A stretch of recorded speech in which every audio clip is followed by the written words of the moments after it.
오늘 찬양의 가사처럼 이 시간에는 노래하듯이 주님의 함께하심과 임재하심과 우리에게 허락하신 이 은혜를 노래하듯이 말씀을 증거하고 싶습니다. 저는 지난 10월달 10월 11일부터 10일부터 18일에 걸쳐서 파키스탄 우리 WNTC 사역을 마치고 돌아왔습니다. 세 분의 저를 포함하여 세 분의 목사님과 그리고 네 분의 사모님들 그리고 저희 딸인 한신아 집사와 더불어서 파키스탄에 역사하고 계시는 하나님을 만나고 그 현장에서 하나님이 정말 우리의 마음을 뜨겁게 해주시고 어떻게 일하고 계신가를 보게 하시고 그 현장에 참여함으로 인한 저희의 그 WNTC의 그 수고와 애씀이 그 현장에서 나타나는 모습을 보고 왔습니다.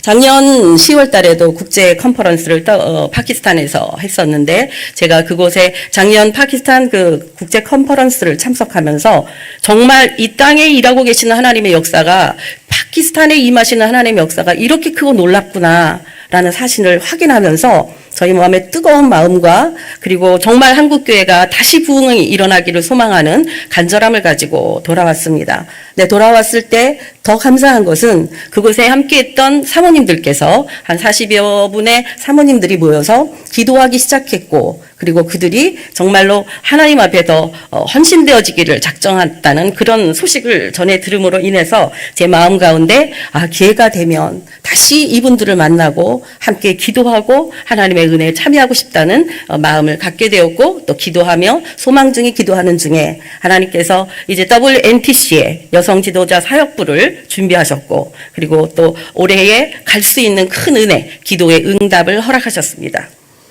WNTC에서 이번 파키스탄 선교 사역에는 7명의 목사 안수식과 그리고 5분의 미전도 종족 선교사 파송식이 있었습니다.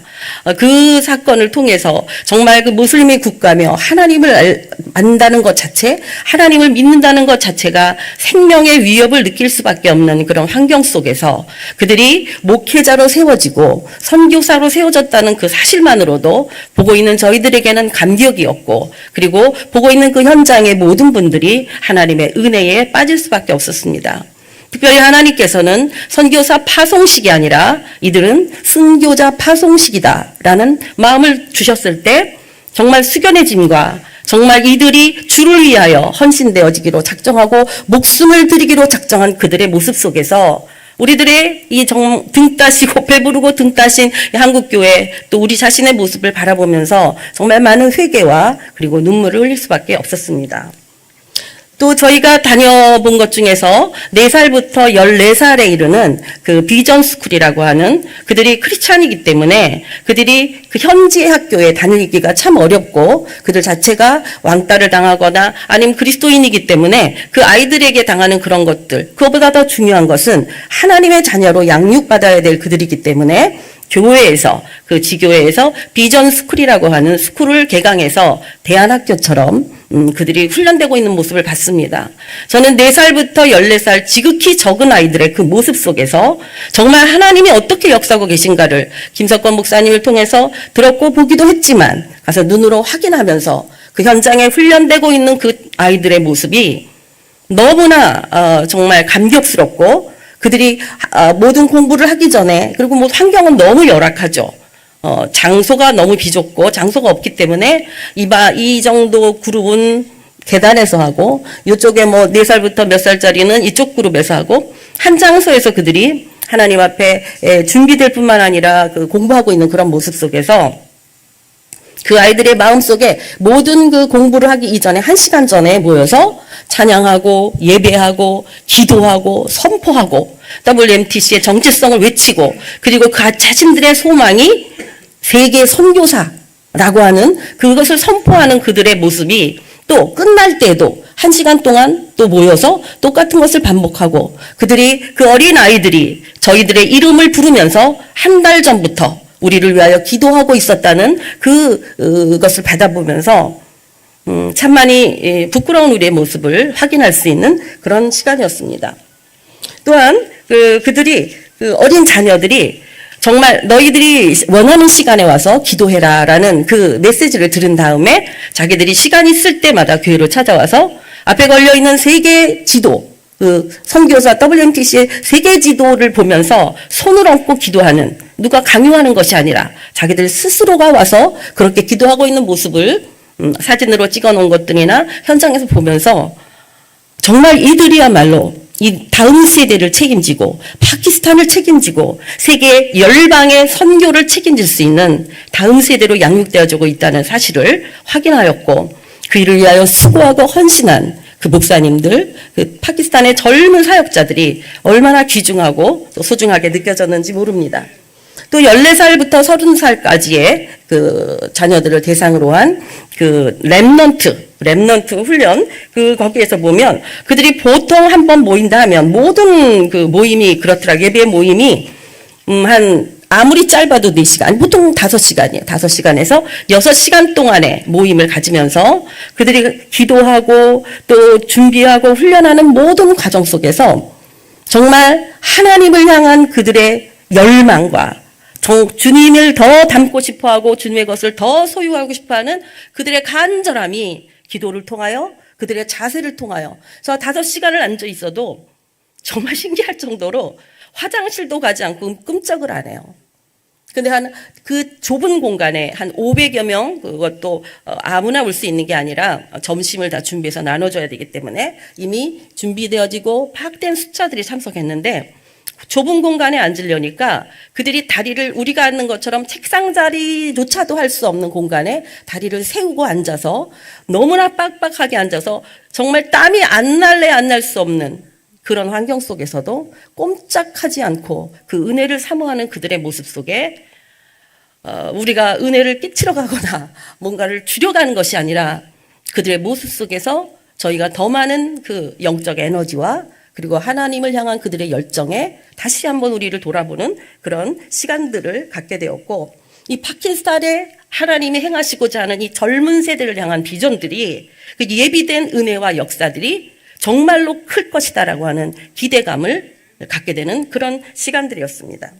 그래서 그들을 통하여서 그 파키스탄이 4개국이 접해져 있는 아주 중요한 위치에 있는 나라이기 때문에 그들을 통해서 열방의 마지막 때 한 역사를 하나님께서 준비하고 계시다는 사실을 확인할 수 있는 시간이었습니다.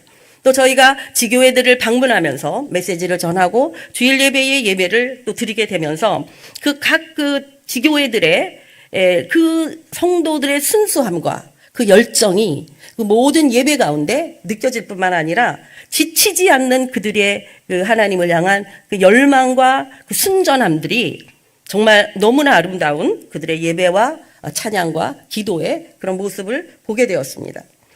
그러나 무엇보다도 저를 이번에 여성 지도자 사역을 위해서 WMTC에서 파송하고 가게 된 이 중요한 정말 많은 기도를 해주셨고, 또 이 일을 통하여서 하나님이 이루실 일들에 대한 많은 기대들을 말씀해 주셨고, 하나님의 그 약속하신 응답들을 저에게 많이 말씀해 주셨습니다. 그래서 한편으로는 그것이 저에게는 굉장한 부담이었고, 하나님께서 그곳에서 그런 역사를 이루시지 않는다면 내가 해야 될 몫을 감당하지 못하는 것 같은 때로는 두려움이나 또 불편함과 그런 부담이 저에게 있었던 건 사실입니다. 그러나 주께서 말씀하시기를, 이 일은 내가 하는 것이니 너는 편안하게 가라. 내가 할 수 있는 것은 없으니 내가 할 것이다라는 주님의 약속의 말씀을 붙들고 그 파키스탄의 여성 지도자들을 위한 그런 사역에 제가 쓸 수 있었다는 것은 하나님의 은혜이며, 이것은 전적인 하나님이 행하신 일이라고 고백할 수밖에 없습니다. 그들이 파키스탄의 그들의 여성의 지위라고 하는 것은 우리가 세상에서 지금 이미 보고 있는 여성의 지위와 비교할 수 없을 정도로 낮은 지위들입니다. 일단은 그들이 살고 있는 교회 이제 사역자들의 집을 가보면 그 집 하나에 방이 만약에 5개가 있다면 그들이 부모님이 한 방을 쓰시고, 그리고 큰아들 부부, 둘째 아들 부부, 셋째 아들 부부, 그래서 가족 전체가 하나의 그 공동체처럼 살고 있는 모습을 볼 수 있습니다. 거기에서 여성들은 모든 식사의 문제, 또 교회 사역자라 할지라도 교회의 문제, 이런 모든 문제, 아이들 돌봄의 문제, 이런 많은 문제들을 가지고 그저 소리 없이 빛도 없이 쉴 수 있는 시간도 갖지 못한 채 그들이 헌신하고 있는 모습을 봤습니다. 무엇보다도 그들이 결혼하기 위해서는 부모님들이 결정해주는 사람들을 남편과 아내로 택함을 받았을 뿐만 아니라 그들이 결혼식을 올리기 전에는 만날 수가 없고, 그리고 지금은 이제 전화 통화는 가능하지만 만나지 못하고 결혼식장에서 얼굴을 보게 되는, 정말 이 시대에 상상할 수 없는 그런 결혼 문화가 지금도 그대로 지켜지고 있는 그런 모습들을 제가 봤습니다. 제가 한국에서 기도하면서 하나님, 파키스탄의 여성들에게, 특히 하나님께서 세우시는 여성 지도자들에게 과연 무엇을 그들이 물리쳐야 되고 또 그들에게 무엇을 하나님이 주시기를 원하십니까? 라는 기도를 통하여서 하나님 저에게 주신 것은, 그들은 자신의 서 있는 곳에 내가 어디에 서야 될지 자리를 모르는 자고, 무엇을 행해야 될지 모르는 자고, 그들에게는 진정한 소망이 무엇인지도 모르는 그들이고, 묶여있는 그 모든 것들을, 눌려있는 그 모든 것들을 이번에 너와 내가 풀어나가자라는 하나님의 음성을 들으며, 그렇습니다, 주님, 그들을 해방시켜 주옵소서. 주 예수 안에, 복음 안에 주님이 내가 진리라고 말씀하시고 자유라고 하신 그 약속들이 그 여성들에게 풀어지는 놀라운 역사를 주님이 행하실 것을 믿습니다 라는 그런 믿음을 가지고 그들을 만났습니다. 그들을 통해서 그 사역 중에 그들이 이제 나중에 끝나고 나서 간증들을 하는 것을 제가 들으면서 이런 이야기를 하는 것을 들었습니다. 말씀을 듣는 중에 주님이 찾아오셨습니다. 말씀을 듣는 중에 주님이 옆에 계심을 보았고, 말씀을 듣는 중에 내게 말씀하셨고, 말씀을 듣는 중에 하나님이 나와 함께 계심을 경험했습니다. 그런 그들의 간증을 들으면서 정말로 주님이 하셨구나. 어떤 사람의 언어나 어떤 무슨 개인적인 능력이 아니라 주께서 직접 찾아가시고 직접 만나주시고 직접 역사하심으로 말미암아 그들 안에 있는 상처와 그리고 아픔과 눌려있던 모든 것들을 해방시켜 주시는 그 놀라운 하나님의 역사를 저희가 볼 수 있었습니다. 그래서 하나님께서는 그들에게 저희가 정말 그분들이 남자 사역자들 거기 함께하는 분들이 부인들을 오토바이로 데려와야 되거든요. 그분들이 전부 그 교통수단이 오토바이를 사용하시고 있더라고. 그래서 1시간이나 1시간 반 정도의 거리를 아내를 태우고 또 신학생들 석권에서 저희가 한 250명 정도 모인 여성 사역자들 외에 한 50여 명 이상의 남자 사역자들이 함께 하셨었어요. 그분들이 말씀하기를 여성이 강단에 3명이 동시에 쓰는 것을 본 것은 이번이 처음이다. 역사적으로 여자 3명이 강단에서 하는 것은 처음 봤다. 그런 역사가 없었다.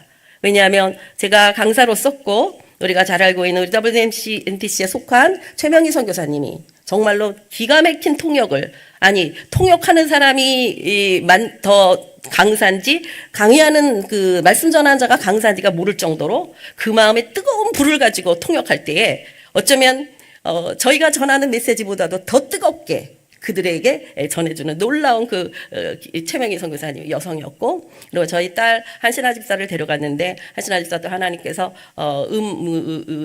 찬양을 통해서 역사하시는 그 은혜를 부으셨기 때문에 저희가 신디를 하나 선물로 사가지고 가고, 신디도 본 적이 처음이고, 거기는 전부 요만한 그걸 남자분들이 치는데 제가 옆에서 보니까 전혀 악보가 없어요. 전부 암기하거나 그냥 달란트를 가진 사람들이 어느 날 치게 되는 그런 역사로, 그래서 신도 본 적이 없고 여자들이 반주하는 걸 본 적도 없는 그런 3명이 한 강단에 서서 여자들이 이렇게 하는 것은 역사적으로 처음 있는 일이다 라고 하는 그런 말씀도 제가 들었습니다. 그런데 그곳에서 또 3명의 저희 사모님들, 비전사라 제가 섬기고 있는 한 20여 년간 섬긴 목회자 아내들의 그 모임 비전사라고 하는 그 섬김, 왜 거기에 3분의 사모님들과 함께 했는데 그분들이 한 분 한 분의 자신의 간증을 듣게 하므로 사실 한국에서의 목회자 아내들도 결코 쉽지 않습니다. 저도 원해서 목회자 아내가 된 것이 아니었고 하나님께서 콕 집어가지고 우리 한옥식 목사님에게 붙여주심으로 말미암아 제가 사모로서 또 후에 하나님이 또 사역자로서 저를 쓰시곤 있지만 한 번도 그 목회자 아내 입장에 서본 적이 없던 제가 목회자 아내가 되어보니 정말로 친정의 나의 모습을 말할 수 없고 시댁은 말할 것도 없고 물질이 풍부한 것도 아니고 자녀 양육에 최선을 다할 수 있는 것도 아니고 성도들의 눈치를 봐야 되고 남편을 세워야 되고 정말 그 어떤 것으로도 힘을 얻기에는 너무 힘든 것이 목회자 아내들의 위치고 더 나아가서 개척한 사역자 교회에서는 더욱더 힘든 그런 현실을 제가 경험해 왔습니다. 그래서 우리 사랑하는 사모님들께서 말씀하시기를, 세 분의 사모님이 내가 목회자 안으로 서기까지, 지금까지 오기까지에는 정말로 죽고 싶은 많은 시간들이 내게 있었고, 결코 한국의 목회자 아내라 할지라도, 사역자라 할지라도 쉽지 않았다는 이야기를 들려줬을 때 그들에게는 정말 많은 공감과 저분들이 저기까지 쓰기까지 하나님의 역사하심이 있었다는 것에 대한 소망을 갖게 되었고, 우리도 하나님께서 저분들처럼 세워주시겠구나라는 그 믿음을 갖게 되고 소망을 갖게 되었다는 이야기를 들었습니다. 그래서 저희가 특히 여성 사역자들의 훈련을 통해서는 조금 더 그들이 그러니까 한 타임은 더 지도자들, 한 30여 명의 여성 지도자들을 위한 시간을 한 3시간 정도 금요일날 가졌고, 토요일날은 아침부터 오전 9시 반인가부터 오후 4시 반 정도까지 세 타임에 걸친 하루 온종일 한 250명의 여성 사역자들과 더불어서 하나님의 은혜를 체험했습니다.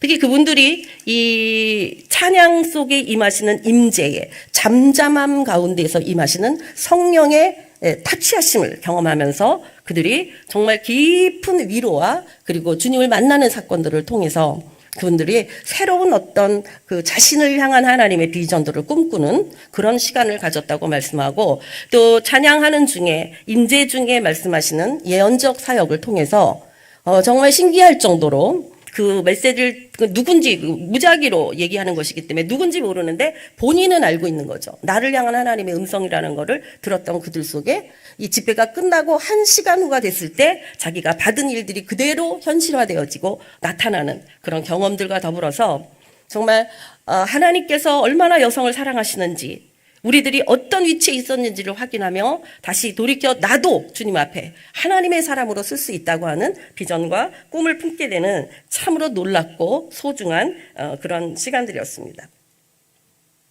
저희가 그 현장에 있으면서 WMTC의 정체성, 비전 스쿨이던 렘넌트 모임이던 각 교회이던 거기에서 WMTC의 정체성인 복음 제자 교회 재생산의 그 믿음의 어떻게 보면은 우리 몸으로 친다면 이 뒤에 있는 등뼈와 같이 세워지는 성경 66권의 핵이라고 할 수 있는 그 정체성을 외치며 그들이 정말 자신의 것으로 받아들이고 소화하기 시작할 때에 일으키시고 역사하시는 하나님의 놀라운 역사들을 저희가 눈으로 목도할 수 있는 너무나 중요한 그런 시간이었을 뿐만 아니라 그 현장에 그 일을 위하여 수고해 주신 김석건 선교사님과 김인신 선교사님의 눈물과 그들의 수고가 너무나 감사했습니다.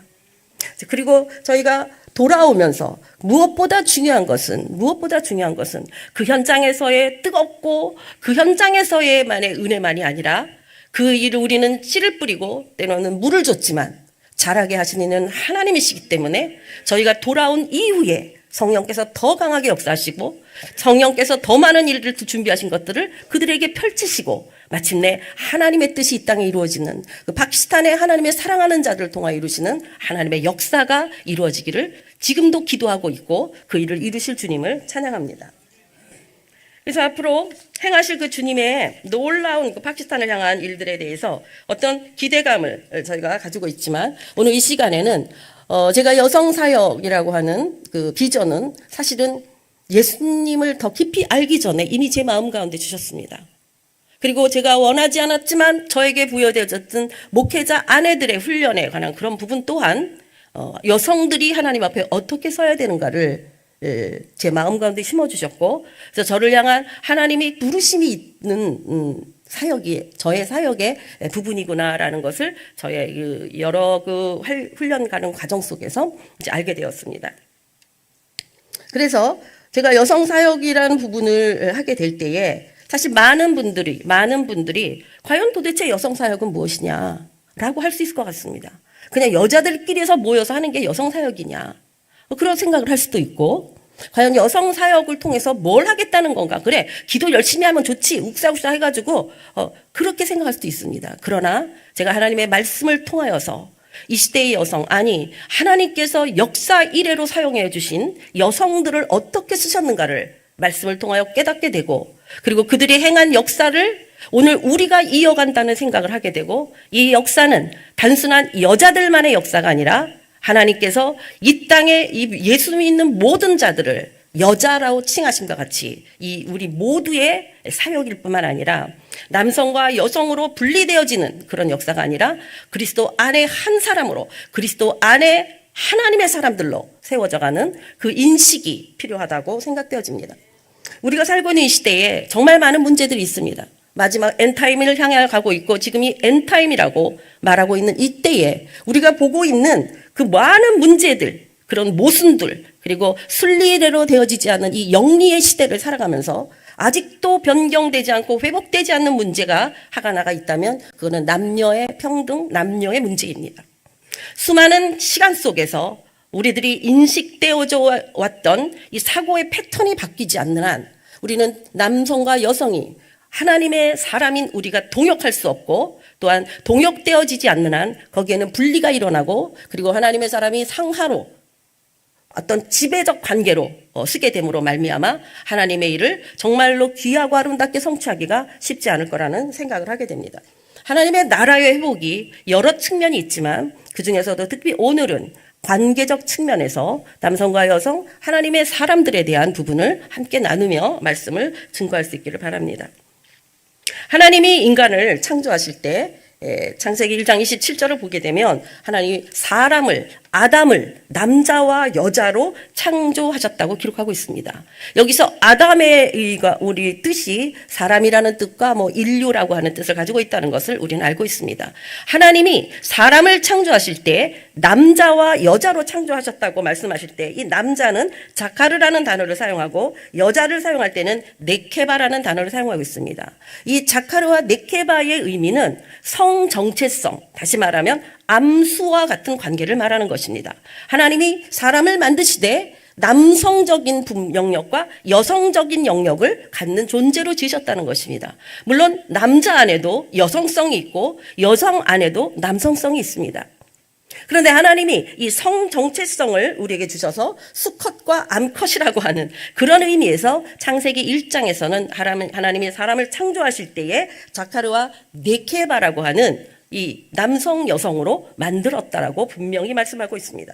그래서 하나님께서 남자를 창조하신 목적을 창세기 1장 26절에 보게 되면 하나님이 우리의 모양 우리의 형상을 따라 사람을 만들되, 특히 온 산 그들로, 여기서 우리가 사람을 만들고도 여기 남자 여자를 말하는 것입니다. 이 남자 여자를 만들어 그들로 바다의 물고기 하늘의 새와 가축과 온 땅과 땅에 기는 모든 것을 다스리게 하자.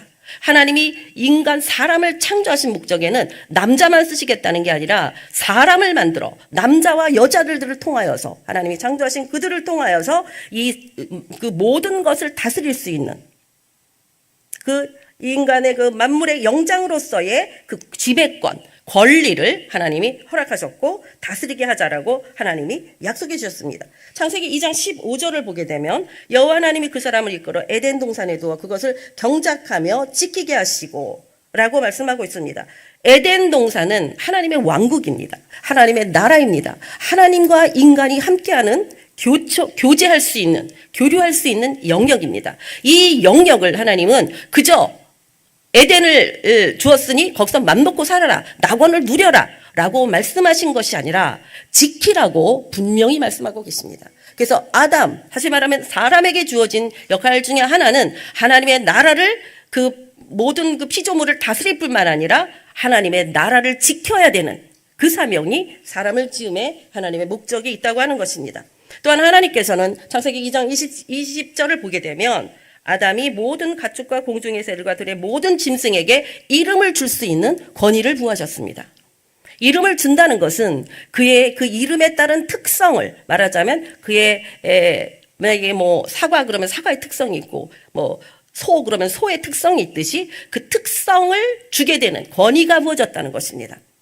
그래서 하나님이 정말 창조주 되신 하나님이 하나님의 형상과 모양을 따라 창조적 능력을 부여하셔서 그것을 다스리고 지킬 수 있는 그 권세를 하나님이 만들어 주셨다는 것이죠. 인간을 통하여. 그렇다면 하나님이 그 남자로서, 아담으로서, 우리가 알고 있는 남자로서 충분할 텐데 왜 여자를 지으셨냐는 거죠. 그저 남자 한 그 성만 있었다면 어쩌면 지금과 같은 이런 어려움은 없을 수도 있잖아요. 그런데 여성이 있다는 거예요. 왜 굳이 하나님께서는 여성이라고 하는 여자를 만드셨는가라는 것을 성경은 우리에게 이렇게 말하고 있습니다. 창세기 2장 18절을 보게 되면 하나님이 이르시되 아담이 혼자 사는 것이 좋지 아니하니 내가 그를 위하여 돕는 배필을 지으리라. 그래서 여성의 창조적 목적은 남성을 도와서 돕는 배필로서의 사명을 감당하는 것이라는 것을 우리가 알 수 있습니다. 여기서 돕는다라고 하는 돕는 배필인데 돕는다라는 말은 히브리어로 에제르라고 표현합니다. 이 에제르라고 하는 단어는 무슨 뜻이냐면 하나님이 부으시는 능력을 에제르라고 말해요. 그 도움을. 그러니까 너가 하나님이 주는 도움으로 내 남편, 그 하나님이 세운 사람, 그 남자, 여기서의 포인트는 남편에서 포인트가 맞습니다. 그래서 돕는 그 하나님이 주시는 능력으로 그를 도와야 되는 그것이 바로 에제르의 사명이라고 할 수 있습니다. 여기 또 재미있는 것이 배필이라는 단어가 뭐냐면 케네게드라는 단어를 사용하고 있는데 이 단어의 의미는 마주 서 있다라고 하는 의미를 가지고 있습니다. 다시 말하면 돕는 배필이라고 하는 것은 남편과 아내가, 남자와 여자가 마주 서 있어서 서로를 조명하고 서로를 확인하며 서로의 성장을 위하여서 특히 아내에게는 그 남편이 혼자 독처하는 것이 좋지 않다, 뭔가 부족하다는 이야기입니다.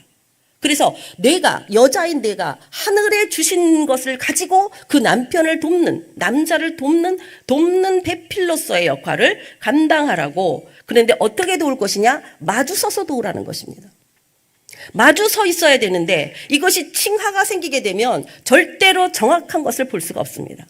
그런데 이 시대가 하나님을 떠나고 어디서부터 이 문제가 발생했냐면은 인간에게 철이 발견되고 이 철기 문화가 되면서 말하자면 전쟁을 이길 수 있는 이런 무기들을 만들기 시작하면서부터 남자와 여자가 동역하고 함께 했던, 왜냐하면 함께 일하고 함께 먹어야 되는 그런 삶에서 전쟁을 통하여 남자들이 전쟁하고 이제 남아있는 사람들은 오직 어린아이와 여자들은 그 전쟁의 덕을 보게 되는 이 원커나 원치 않는 권력이 발생하면서부터 남자와 여자, 특히 어린아이와 여성들의 위치는 정말로 남자들의 손에 의하여서 죽고 사는 것이 결정되어지는 그런 시대적 역사의 흐름이 있습니다. 오늘 우리가 보고 있는 이스라엘과 하마스의 전쟁 속에서도 정말 가장 불쌍하고 힘든 사람들은 여성들과 어린아이라는 것을 부인할 수가 없습니다. 근데 이와 같이 하나님이 남자와 여자를 만들어주시고 에제르와 게네게드, 돕는 배필을 창조해 주신 것은 하나님의 특별한 뜻이 있기 때문에 만들어 주셨다는 것을 알 수가 있습니다. 하나님이 여자를 창조할 때 남자의 도움으로 창조한 것이 아닙니다. 하나님께서 그 갈비뼈를 취할 때에 이 아담의 상황은 어떤 상황이었냐면은 전혀 자신이 깊이 잠들게 한, 다시 말하면 우리가 쉽게 이해한다면 코마 상태, 혼수 상태에 있었다는 것을 말하고 있는 것입니다. 이 혼수 상태 속에서 하나님은 그의 갈빗대를 취하여서, 그리고 아담의 갈빗대를 취하여 빈 공간이 만들어진 거죠. 그리고 하와를 창조하셨습니다. 이 말씀은 뭐냐면 이 아담의 취하여진 갈빗대는 그 비어진 공간, 그 공간이 갈빗대라는 의미가 실질적으로 지금 24개의 갈빗대는 남녀가 다 갖고 있거든요.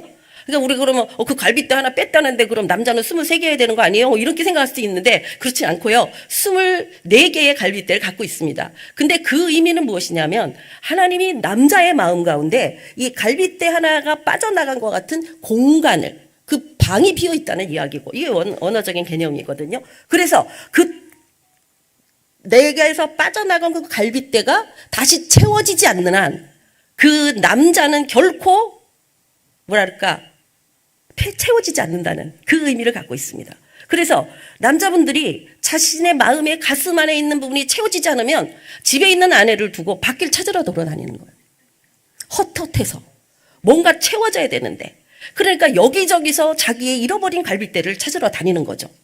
그래서 아내들의 역할이 그 남편, 이미 하나님이 짝지어준 그 사람의 남편의 갈빗대의 역할, 그의 그 부족함과 그 공허한 부분을 채워주는, 그 역할을 해야 될 책임이 만들어주신 여성에게 있다는 것입니다. 근데 재밌는 것은 아까 남자와 여자를 말할 때 하나님이 자카르와 네케바라고 말씀했는데 하나님이 이 아담의 갈빗대를 취하여 여자를 만들 때는 창세기 2장에 아담의 갈빗대를 취하여 여자를 만들었다는 단어를 쓸 때는 이 똑같은 자카르와 네케바의 단어를 쓰고 있지 않고 이시와 이샤라는 단어를 사용하고 있다는 것입니다. 이슈와 이샤는 그 남자와 그 여자입니다. 다시 말하면 하나인 그 둘이 합하여 사람이 되는 둘이 합하여 하나인 그것을 할 때 이슈와 이샤라고 하는 단어를 사용하고 있다는 것입니다. 그러니까 사실은 이 남자의 아내 이 여자 이슈와 이샤는 절대 다른 여자나 다른 남자가 끼어들게 될 때 그들은 하나님의 질서와 원리 안에서 깨져버리게 되는 것입니다. 나에게 허락하신 남편에게도 마찬가지고 아내에게도 마찬가지고 그래서 우리가 성경 속에서 볼 수 있는 것은 하나님께서 아브라함을 택하셔서 내가 너에게 씨가 있게 하리라 내 몸에서 난 자를 내가 약속하리라 라고 말씀하시잖아요. 아브라함에게는 사실은 큰아들이 이스마엘이 있습니다. 14년이나 먼저 난 이스마엘이 있었고 아브라함의 자손입니다. 그런데 하나님께서는 그를 하나님의 약속의 아들로 정하지 아니하시고 내 몸에서 날 자가 나와 약속되어진 자다라고 말씀하시는 이삭을 말씀하실 때는 바로 그 몸인 아브라함의 유일한 몸은 사라이기 때문입니다. 그래서 사라를 통하여서 하나님은 약속된 자녀 이삭을 허락하신 겁니다. 이처럼 이 땅에 우리가 하나님의 창조케 되어진 우리가 하나님의 방법을 따라 하나님의 계획을 따라 하나님의 약속을 따라 살아가게 될 때에 바로 진정한 거룩한 자녀 하나님의 자녀를 생산해야 된다 만들어내야 되는 이제 그런 일들을 우리가 보게 되고 정말 하나님이 정해주신 그 이슈와 이샤를 통하여서 그 사람을 통하여서 하나님은 하나님의 역사를 이루어 가신다는 것을 우리가 알 수가 있습니다. 아담은 그렇게 말합니다. 하와를 볼 때 하나님께서 하와를 아담에게 데려가십니다. 그래서 우리가 재밌는 이런 쪽에 포인트를 두고 얘기할 땐 그렇게 얘기합니다. 여자가 절대 찾아가서 될 일이 아니야. 여자가 남자 좋아해도 되는 경우 거의 없죠. 남자가 여자를 좋아하면 그 일은 거의 돼요. 우리가 상식적으로. 그것처럼 하나님께서 중매하신 거예요. 하나님이 아담 앞에 하와를 데리고 가십니다. 근데 그 하와를 봤을 때 아담이 정말 우리 그냥 쉽게 표현하면 뿅 완전 가가지고 어떻게 돼요? 뼈 중에 뼈 살 중에 살이다. 그 말은 너는 또 다른 나이다 라고 하는 고백입니다. 그래서 둘이 한 몸을 이루어서 그 하나님이 한 몸을 이루게 하심으로 말미암아 이제 부모를 떠나서 그들이 하나님의 한 가정, 다시 말하면 교회로서 하나님을 예배하고 섬기는 자로서 에덴을 섬겨야 되겠었습니다. 그래서 하나님이 에덴을 지키라고 한다는 그 하나의 또 다른 의미는 뭐냐면 일하게 하셨다. 다시 말하면 예배하게 하셨다는 의미가 성경 속에 포함되어 있습니다. 말씀 속에. 그래서 아담과 하와가 에덴에서 하나님이 만들어진 그 환경 안에서 하나님을 예배하고 그리고 허락하신 모든 만물을 지키고 에덴을 지키고 다스리는 그 놀라운 은혜를 경험을 권세를 부여받았음에도 불구하고 아담과 하와가 범죄함으로 말미암아 그것이 불신 하나님처럼 되고 싶은 불신앙과 또 먹으면 설마 죽게 하겠어라고 하는 불신앙과 그리고 실질적으로 딱 먹음으로 말미암는 불순종으로 말미암아 하나님과 모든 이 관계가 아까 제가 관계 중심적인 이야기를 하겠다고 말씀드렸기 때문에 관계가 깨어지고 결국 그들이 에덴을 쫓겨가게 나게 되는 그런 역사를 보게 됩니다. 이런 역사의 이후에 창세기 3장 이후에 들어온 사단의 그 악한 세력에 정말 실패한 사람 남자와 여자는 이제 모든 관계가 허물어졌고 하나님이 만들어준 저 여자가 그 내 뼈 중에 뼈요 살일 중에 살이라고 말했던 그 사랑하는 아내를 향하여 하나님이 내가 언제 만들어 달라고 했습니까? 하나님이 만들어줬잖아요. 저 여자를. 왜 저런 여자를 저한테 주신 거예요? 그 아담은 자기가 지켜야 되고 다스려야 되는 가정의 문제를 포기하고 하나님 없는 자처럼 그 아내와 그에게 모든 그 주어져 있는 환경을 배신하게 되는 배반하게 되는 어쩔 수 없이 그렇게 될 수밖에 없는 죄성을 가진 존재로 타락했고 창세기 5장에서 말씀하고 있듯이 이제 하나님의 형상을 닮은 우리가 아니라 아담의 죄 지은 형상을 닮은 가인이 태어남으로 말미암아 살인과 형제가 애가 파기되어지는 이런 두려운 죄의 그 문제들이 고스란히 우리들에게 유전되어져 내려왔다는 것을 우리는 부인할 수가 없습니다. 그것이 오늘날까지도 남성과 여성의 문제, 부모와 자식의 문제, 사회 속에서의 공동체 안에서의 문제, 비록 교회 아니라 할지라도 여전히 여자는 잠잠해야 되고, 그리고 여자에게 우리가 지금 여성은 안수받을 수 없고, 여성은 그저 교회 안에 그 많은 여성들이 있음에도 불구하고 그들의 권리를 세워주고 그들을 하나님의 동역자로 세우는 과연 목회자들, 남성들이 얼마나 있을까 하는 것에 대해서 우리는 부인할 수 없다는 것을 인정하실 겁니다. 그런데 예수님께서는 하나님께서는 이 땅에 오심으로 말미암아 놀라운 관계를 회복하셨으니 하나님이 과연 어떻게 행하셨는가를 우리는 말씀을 통해서 확인해 볼 수가 있습니다. 하나님께서 이들을 이름을 굳이 붙인다면 마리아입니다. 마리아. 그들에게 이스라엘에게서 마리아라고 하는 이름은 우리들에게 순자, 영자, 제 이름이 정인데 정이도 되게 흔한 이름이에요. 그죠? 제가 학교 다닐 때 우리 반에 3명 정도는 있었다니까. 2명에서 3명이 정이었다니까. 신기한 거는 각자 이름을 불러도 자기인 줄 정확하게 안다는 거. 그죠? 이름을 다 똑같이 불렀는데 나를 부르는지 누구 부르는지 알잖아요. 그것처럼 되게 흔한 이름이에요. 이 영어로는 마리아, 그죠? 히브리어는 미리암. 이 마리아가 너무 흔한 이름인데 하나님께서는 이 이름 없고 빛도 없이 정말 자기 위치조차도 없는 정말 2000년 전의 그 시대라고 한다면 여성은 수에 칠 가치도 없는 이런 시대적 상황 속에서 과연 하나님께서는 그 여성들을 어떻게 사용하셨는지를 오늘 여러분과 제가 말씀 속에서 확인하게 될 것입니다. 첫 번째 우리가 보게 되는 나사렛 마리아입니다. 나사렛 마리아는 예수 그리스도의 어머니시며 동정녀이십니다. 그런데 신구약 중간사, 우리가 구약의 말라기부터 이 신약에 이르는 그 메시지 주시는 예수가 오시기까지는 400여 년이라고 하는 시간이 흘렀습니다. 그거를 우리는 흑암 암흑기라고 말하는데 그때에 하나님께서는 4000년의 구약의 약속을 이루시게 하여 너희를 구원할 자 메시아를 보내주리라 라고 말씀하시면서 과연 이 메시아를 담을 자가 누구이냐, 이 메시아가 보내졌을 때 받을 자가 누구이냐 라고 400년의 시간 속에서 찾아내신 분이 바로 나사렛 예수 그리스도의 어머니 동정녀 마리아이십니다. 성경을 우리가 보게 되면 누가복음에 이제 가브리엘이 나타나서 이렇게 말합니다. 주께서 너와 함께 하신다. 그리고 너는 하나님께 큰 은혜를 입었다. 그리고 그런 마리아가 그렇게 말합니다. 내가 예수가 너에게 낳을 것이다. 처녀인 그에게, 특별히 이스라엘의 2000년의 처녀가 아이를 갖는다고 하는 것은 죽음을 자초하는 일이고 이거는 상상할 수 없고 있을 수도 없는 일입니다. 그래서 이렇게 말합니다. 내가 어떻게 남자를 알지 못하는데 어떻게 아이를 낳을 수 있습니까? 그럴 때 가브리엘이 이렇게 대답합니다. 성령이 내게 임하시고 지극히 높으신 이의 능력이 너를 덮을 것이니 그러므로 나실 바 거룩한 이는 하나님의 아들이라 일컬어지리라. 천사의 그 말 한마디에 목숨을 걸어야 되는 그 현장에서 이 나사렛 마리아는, 예수 그리스도의 어머니 마리아는 주의 여종이오니, 이거를 다른 성경에서 보면 비천한 계집종이오니, 그 시대의 여성은 정말 비천한 계집종과 같은 위치에서 살았습니다. 그런데 비천한 계집종이오나 그 말씀이 내게 이루어지이다. 그 말씀대로 이루어지는 것을 허락합니다. 이것이 믿음입니다. 상황이나 어떤 여건이나 어떤 생각할 수 없는, 있을 수 없는 그런 상황 속에서도 하나님이 말씀하시니 제가 하겠습니다. 이 비천한 계집종에게 일하시는 하나님의 역사를 믿습니다. 그래서 오늘 함께 읽었던 것처럼 누가복음의 말씀처럼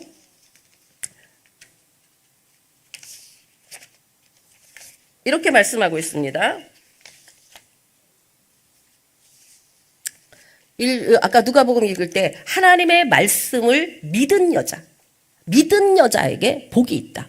믿은 여자. 예, 여기 있는 것처럼 주께서 하신 말씀이 반드시 이루어지라고 믿은 그 여자에게 복이 있도다. 반드시 이루어지는 것을 믿는 믿음. 이것이야말로 이 시대에 하나님이 찾으시는 한 사람이고, 그리고 또 다른 마리아라고 생각을 합니다.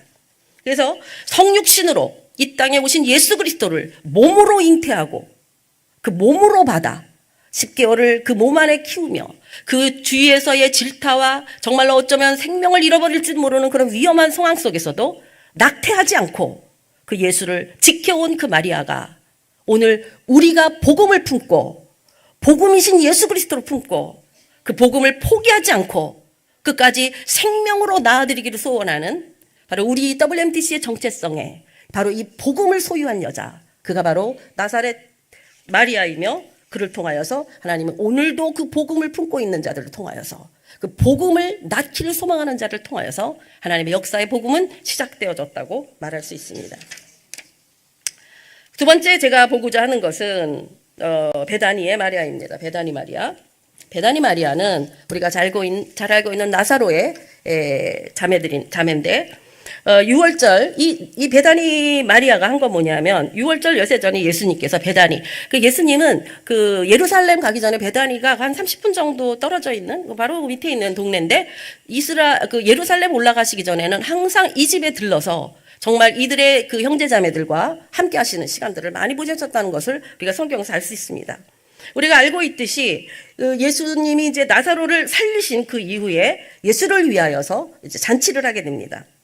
그럴 때 이 여인 마리아가 지극히 비싼 향유 순전한 나드 한 근을 가져다가 예수의 발에 붓고 자기 머리털로 그의 발을 닦으니 향유 냄새가 집에 가득하더라라고 기록하고 있습니다. 이 당시에 이 나드의 근이 예수님의 제자가 이거 300대라는 이혼을 팔았으면 가난한 자를 나눠주지 이렇게 불합리한 생각을 하냐, 어떻게 이 비싼 거를 발에다 붓고 머리에다 부을 수 있느냐라고 말했지만 이 마리아는 자신이 가지고 있던 모든 것, 이것을 우리가 보통 결혼을 위하여 준비된 지참금이다 그렇게 말합니다. 자기가 그동안 모아놓고 자기 앞날을 위하여 자기 인생을 맡길 사람에게 지참금으로 결혼해야 될 그 300데나리온이나 되는 나드 기름을 정말 아깝지 않게 예수에게 붓고 그리고 가장 여자로서 소중히 여기는, 지금도 이스라엘에 가면 여성들이 자기 머리를 내놓지 않습니다. 정통유대인들은. 터번을 이렇게 쓰고 있잖아요. 그렇기 때문에 그거는 남편에게만 보여줘야 되는 행동이고 가장 소중하게 여기는 그 머리털로 예수님의 발을 닦는 그 마리아가 있었다는 것입니다. 그런데 더 이상하다고 그럴까 좀 이해되지 않는 부분은 뭐냐면 예수님을 위하여 헌신한 수많은 사람들이 있습니다. 그런데 예수님께서는 뭐라고 말씀하시냐면 이 여인을 내버려둬라. 이 여인은 나의 장례를 위하여 준비할 뿐만 아니라 복음이 전해지는 곳에서는 이 여인이 행한 일들을 전해야 된다라고 말씀하십니다. 무엇을 했기에? 그냥 가지고 있는 거 터뜨려서 주님 너무 사랑하는 마음으로 그냥 가장 소중한 것으로 주님 섬긴 것밖에 없는데 그 여인의 무엇이 주님의 눈에 볼 때는 정말로 복음이 전해지는 곳마다 복음과 함께 전해져야 된다고 이야기하고 있는가라는 것은 굉장히 우리가 깊이 있게 봐야 될 하나님의 비밀이 숨겨져 있습니다.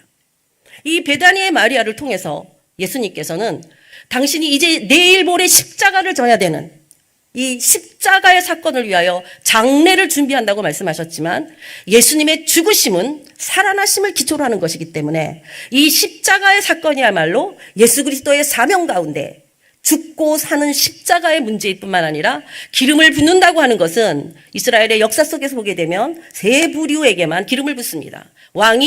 왕과 그리고 선지자를 세울 때 그리고 대제사장을 세울 때에 기름을 붓습니다. 이 여인이 베다니 마리아가 예수님께 기름을 붓는 순간 그가 왕이시며 그가 대제사장이시며 그가 최고의 선지자이심을 이 땅 가운데 유일하게 선포한 첫 번째로 주의 죽으심을 준비하고 부활하심을 믿는 그가 왕으로 부활하실 것을, 그가 우리를 위한 대제사장이심을, 그가 그 하늘의 모든 비밀을 갖고 알고 계시는 선지자이심을 선포하는 인간으로서는 유일한 행위였다는 것을 우리가 알 수가 있습니다. 이 마리아의 헌신이 예수가 누구이신지를 드러냈고 그리고 부활하시고 죽었다가 다시 부활하실 주님의 십자가를 증거하는 놀라운 사인, 하나님의 표적으로서 하나님은 지금 이 마리아의 이 기름 부음을 받고 있다는 것입니다. 예수님이. 그래서 이 마리아는 그런 어떤 여인이었느냐? 마르다가 그렇게 말합니다. 지금 주님 섬기느라고 바빠 죽겠는데 쟤는 앉아갖고 예수님 무릎 앞에 앉아갖고요. 도대체 쟤는 돕지를 않으니까 예수님 좀 보내주세요. 주님 말씀하십니다. 나는 한 가지로 족하다. 마리아는 좋은 것을 택했으니, 좋은 것을 택했다, 이걸로 충분하다는 그 의미 속에는 원어적인 어떤 의미가 들어있냐면 최상의 양식을 선택했다라는 의미가 있습니다. 마리아는 뭔가 어떤 다른 것들보다 무엇보다 우선으로 하나님의 예수님의 입에서 나오는 생명의 양식을 사모했고 그 말씀을 떠나지 않았던 여인입니다. 이름 없는 그 베다니의 마리아가 바로 그런 최상의 그릇, 최상의 요리를 주시는 예수님 앞에서 그 무릎을 떠나지 않았던 그런 여인이었다는 것입니다. 그래서 오늘 이 베다니의 마리아를 통해서 예수님은 십자가를 준비하셨고 그 십자가의 부활과 왕되심과 그 예수님이 누구이신가를 선포하는데 이름 없는 베다니의 마리아를 쓰셨던 것입니다. 또 제가 또 한 사람을 말하고 싶다면 그것은 막달라 마리아입니다. 막달라 마리아는 7 귀신 들렸고 그 악귀에서 병에서 예수님이 고쳐주심으로 말미암아 자기의 전 인생을 주께 드려 따라다녔던 여자들입니다. 제자들은 자신의 일이 없으면 예수님이 돌아가시고 난 다음에 무엇을 해야 좋을지 모르고 있을 때, 그러나 이 막달라 마리아와 그 마리아라고 이름을 가진 그들은 예수님이 살아계실 때는 자기의 것을 가지고 섬겼고 예수님이 십자가에 죽으실 때에 제자들은 다 뿔뿔이 도망갔지만 여전히 그 여인들은, 이름 없는 그 여인들은 십자가의 예수님을 바라보며 그 지역을 떠나지 않았고 그가 아리마대 요셉의 무덤에 묻히는 그것을 보고 죽은 시체라도 주님을 섬기는 그 사랑함으로 다시 그 새벽에 찾아와 예수님의 향유를 바리려고 했습니다. 남자들, 제자들 다 떠나고 와서 봤더니 그나마 베드로하고 요한이 와서 봤는데 안 계시네. 도로 돌아갔을 그때에도 막달라 마리아는 돌아가지 않고 내 주님이 어디 계신가? 나를 살려주신 그분. 자, 아무런 역사도 일어나지 않고 예수님이 무덤에 계신 그 시간에 여전히 주님을 사랑하는 마음으로 찾고 있는 막달라 마리아는 울며 주님을 찾으러 다녔습니다. 근데 그가 천사들을 만나고 그리고 그가 돌아섰을 때에 부활하신 예수님을 만나는 그 현장에서 예수님을 알아보지 못하고 내 주인님이 어디 계신지 알려주시면 제가 그를 섬기겠다고 말할 때 주님이 그 막달라 마리아를 향해서 부르십니다. 마리아야.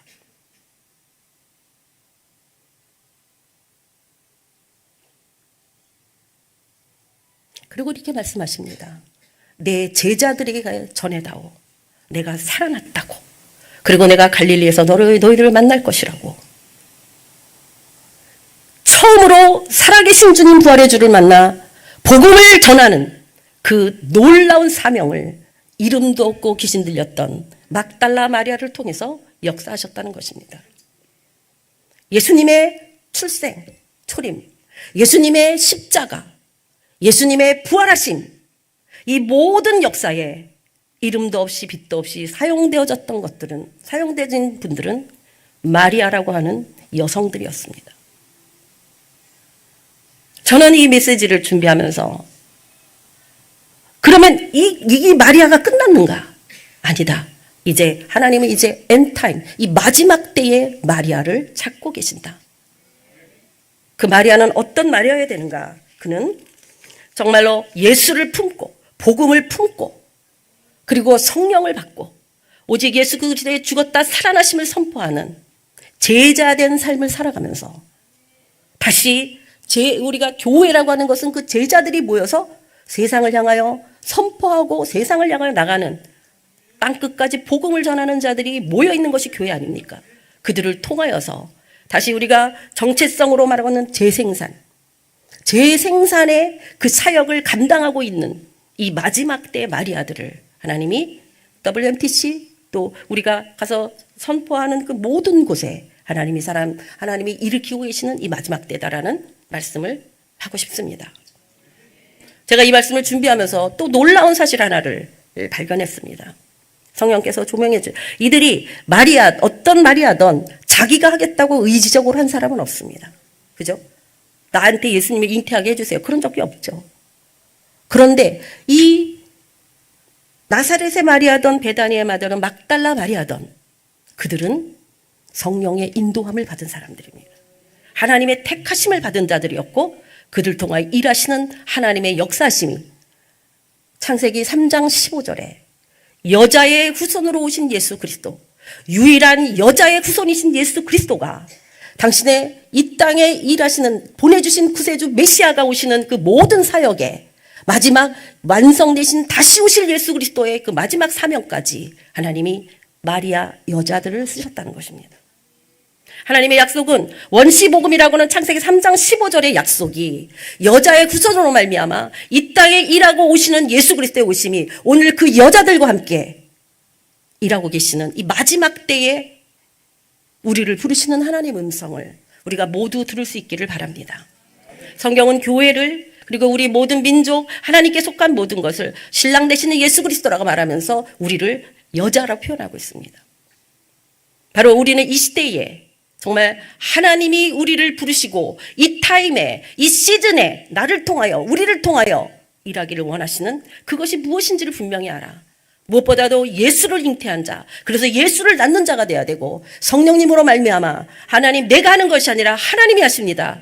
나는 무익한 종이오나 주께서 하시니 아멘 주여 제가 순종합니다. 라고 하는 그 순종하는 자들을 통하여서 하나님이 정말로 이 우주적 교회를 준비하시고 내 교회, 내 어떤 뭐가 하시냐 아니라 이제는 세계 하나가 된 하나님의 공교회, 하나님의 교회를 통하여서 마지막 때에 다시 오실 주를 준비하는 신부이며 남은 자이며 그리고 더 나아가 원유맨으로서 바로 이제는 이방인과 유대인이 하나 되는 그래서 다시 오실 주님을 새로운 민족으로 새 인류로 우리를 부르시는 하나님의 약속이 이름 없는 여성들의 이름을 가진 마리아 그들을 통하여 별로 WNTC가 얼마나 유명한지 잘 모르겠지만 별로 유명하지 않을 수도 있는 유명할 필요도 없습니다. 그거 알 필요도 없고 그러나 정말 나를 통하여 우리들을 통하여 하나님께서 이 찾으시는 마리아로 발견되어지는 저와 여러분 될 수 있기를 간절히 소망합니다.